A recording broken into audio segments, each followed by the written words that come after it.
So what are some sources that you can use for gaining all of this? Well, here are some, right here. And not all of these are perfect in every way. A lot of this can be found online, by the way. But these are all wonderful sources that you can dive into to understand things like the Bible background commentary. Okay, it gets in New Testament letters, and it's laying out what's going on in each one of these books. The Bible dictionary, based on the NIV, this one happens to be, so this just gives us words. So let's just say I want to study Malachi. I can read something about Malachi before reading the book of Malachi. You've got a pictorial encyclopedia of the Bible, which I like because it has lots of pictures. Look at none, right there, none. There they are, okay. Don't you always love coming to a page with a picture? Oh, good, look at the progress I just made. And so this gets into, well, this happens to be about Jesus, John the Baptist. This is how the people were living at the time. What was going on? What was life like? The International Standard Bible Encyclopedia, it's a 4-volume set.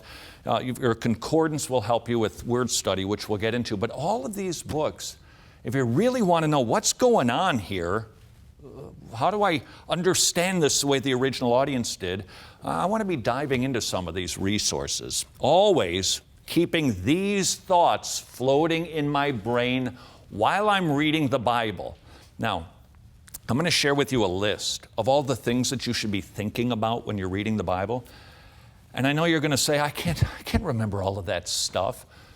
First of all, you'll be surprised. But this is why hermeneutics is an art. The more you do this, the more you study, the better you're going to get at it and remember some of these things. You don't have to approach every single Bible verse with like a list of 40 checklist to do.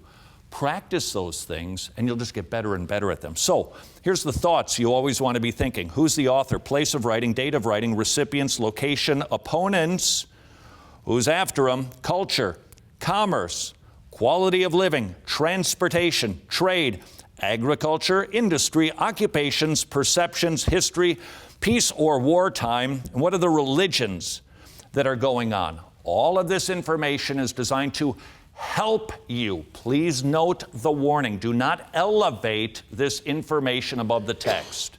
This information supports the text and it helps us to get the text, but it doesn't sit on top of the text and change our interpretation of it. So we want to learn all of that without misusing it. Now, let me give you an example. I think you'll enjoy this. Revelation 3, if you turn your Bible there. Revelation 3, verse 15, 3:15. I know your deeds, writing to the church of Laodicea, that you are neither cold nor hot. I wish that you were cold or hot. So because you're lukewarm and neither hot nor cold, I will spit you out of my mouth. Because you say, I am rich and have become wealthy and have need of nothing, and you do not know that you are wretched and miserable and poor and blind and naked, I advise you to buy from me gold refined by fire so that you may become rich, and white garments so that you may clothe yourself, and the shame of your nakedness will be revealed, and eye salve to anoint your eyes so that you may see. How many sermons have you heard about being on fire for God? Don't be hot or cold. Be on fire for God. Hold on, let's go study a little something about Laodicea. Number one, it was a banking industry. Number two, it was a wool industry center.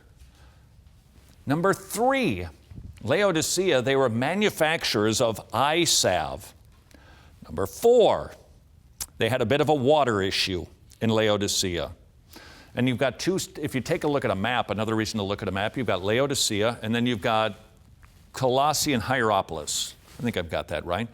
And there were two towns outside of Laodicea, and Colossae had cold water springs. Hierapolis had hot water springs. Laodicea didn't have much water, so they had to build aqueducts to get to the city of Laodicea. So by the time the hot water made its way to Laodicea, it was tepid.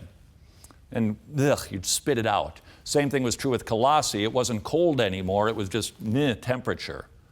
Now that's all a study from these different types of books or reading the preamble with the background information in your study Bible. So with all of those things in mind, Hierapolis was to the north, Colossae was down below, Laodicea in the middle. Now let's read the text again and see if it changes for us. I know your deeds, that you are neither cold nor hot. Was he talking about temperature here, or was he talking about Colossae and Hierapolis? I wish that you were cold or hot, because they were good churches. In Colossae and Hierapolis, they were thriving churches at the time. More from understanding background. So because you're lukewarm, because that's what their water always was, and neither hot nor cold like Colossae and Hierapolis, I'll spit you out of my mouth like people did every day there. Because you say, I'm rich, and I become wealthy, and have need of nothing. Remember, they're a banking center? And you do not know that you are wretched and miserable and poor and blind and naked. Wow. Blind, they're the eye salve capital. Naked, wool industry, and yet you don't have clothing. I advise you to buy from me gold refined by fire, so that you may become rich, and white garments, so that you may clothe yourself, and that the shame of your nakedness will not be revealed, and eye salve to anoint your eyes, so that you may see. Hey, eye salve people, you're blind, you can't see anything. You need me to open up your eyes. Get with the program here.